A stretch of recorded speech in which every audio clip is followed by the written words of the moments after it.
Sigma అంటే ఏమిటి? అది మాయాజాలం కాదు, అది ప్రదర్శన కాదు, అది హోదా కాదు.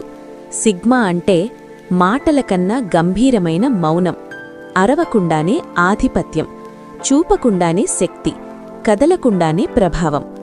ఒక వ్యక్తి గదిలోకి అడుగుపెట్టగానే వాతావరణం మారిపోవడం మీరు గమనించారా? ఎక్కువ మాట్లాడరు, పెద్దగా నవ్వరు, కాని అందరూ స్వయంగా గౌరవిస్తారు. అదే నిజమైన సిగ్మా. సిగ్మా భయంతో గౌరవం సంపాదించదు, సిగ్మా ఉనికే గౌరవం. నేటి ప్రపంచంలో ఓర్పు, దృష్టి, నిశ్చలత అరుదైపోయాయి.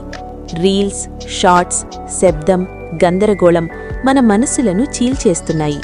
చాలామంది ఈ వీడియోను 30 సెకండ్లలో వదిలేస్తారు, కానీ మీరు ఇంకా చూస్తుంటే మీరు సాధారణ జనసమూహం కాదని అర్థం.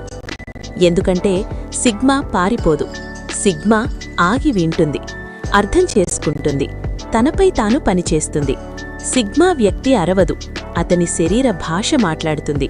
సిగ్మా డిమాండ్ చేయదు, అలవాట్లే గౌరవాన్ని సృష్టిస్తాయి. ఈ వీడియోలో నేను కేవలం ప్రేరణ కాదు, 10 శక్తివంతమైన సిగ్మా నియమాలు చెప్తున్నాను. చాణక్యుడిలాంటి మహావ్యూహకర్తలు నమ్మిన నియమాలు. ఈ నియమాలు మిమ్మల్ని చేస్తాయి భావోద్వేగంగా బలంగా, ఆర్థికంగా స్పష్టంగా, మానసికంగా స్థిరంగా. మీ కొత్త రూపం బయటకు వస్తుంది. ప్రతిక్రియ కాదు, నియంత్రణ. మీ నిశ్శబ్దం మీ ఆయుధంగా మారాలంటే ఈ వీడియోను చివరి వరకు చూడండి. 1. సంపూర్ణ స్వాతంత్ర్యం. నిజమైన సిగ్మా ఎవరిపైనా ఆధారపడదు, ఎందుకంటే ఆధారపడిన రోజు స్వేచ్ఛ ముగుస్తుంది. డబ్బు కావచ్చు, శ్రద్ధ కావచ్చు, ప్రేమ కావచ్చు, ధృవీకరణ కావచ్చు. ఎవరైనా మీ నుండి ఏదైనా తీసుకోగలిగితే వాళ్లు మిమ్మల్ని నియంత్రించగలరు. సిగ్మా తన జీవిత భారాన్ని తానే మోస్తుంది, తన నిర్ణయాలకు తానే బాధ్యత వహిస్తుంది. ఎవర్నీ వేడుకోదు, ఎవరి దయపై బ్రతకదు, ఎవరి ఆమోదంతో తన విలువను కొలవదు. చాణక్యుడు చెప్పాడు, స్వావలంబన ఉన్నవాడే నిజమైన శక్తివంతుడు. 2. నిశ్శబ్ద శక్తి. ఎక్కువ మాట్లాడేవాడు లోపల ఖాళీగా ఉంటాడు. సిగ్మా మాట్లాడదు, ఫలితాలు మాట్లాడుతాయి. తన ప్రణాళికలు చెప్పదు, తన కదలికలు చూపించదు, నిశ్శబ్దంగా నిర్మించుకుంటుంది. గుర్తుంచుకోండి, ఉరుము పడని మేఘాలే భారీ వర్షం కురిపిస్తాయి. 3. రహస్యం = శక్తి. నిజమైన సిగ్మా తెరిచిన పుస్తకం కాదు, అది ఒక రహస్యం. మీరు ఎంత మర్మంగా ఉంటే మీ ఉనికి అంత ప్రభావవంతంగా ఉంటుంది. ప్రజలు మిమ్మల్ని పూర్తిగా అర్థం చేసుకున్న రోజు మీ విలువ తగ్గడం మొదలవుతుంది.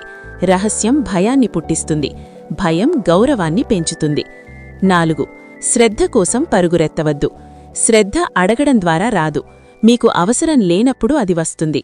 సిగ్మా ఎవరి దృష్టిని వెంబడించదు, అందుకే అందరూ సిగ్మా దృష్టిని కోరుకుంటారు. సులభంగా దొరికేది విలువైనది కాదు. 5. గౌరవమే రాజ్యం. సిగ్మా తన ఆత్మగౌరవాన్ని ఎప్పుడూ తాకట్టు పెట్టదు, అగౌరవాన్ని సహించదు, తప్పు వ్యక్తులతో సహవాసం చేయదు. గుర్తుంచుకోండి, తన గౌరవాన్ని కాపాడుకోని వ్యక్తిని ప్రపంచం గౌరవించదు. 6. భావోద్వేగ నియంత్రణ. నిజమైన సిగ్మా కోపం చూపించదు, అది నియంత్రిస్తుంది. ఎందుకంటే భావోద్వేగాలు నిర్ణయాలను నడిపితే విధ్వంసం ఖాయం.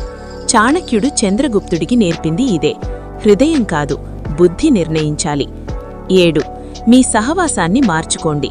మీరు ఎక్కువ సమయం ఎవరితో గడుపుతారో మీరు వారిలాగే మారుతారు. మూర్ఖుల సహవాసం = పతనం, జ్ఞానుల సహవాసం = ఉద్ధరణ. సిగ్మా తక్కువ మంది కానీ బలమైన వ్యక్తులను ఎంచుకుంటుంది. 8. గుంపును అనుసరించవద్దు. నిజమైన సిగ్మా జనసమూహంలో కలవదు, తన దారి తానే సృష్టిస్తుంది.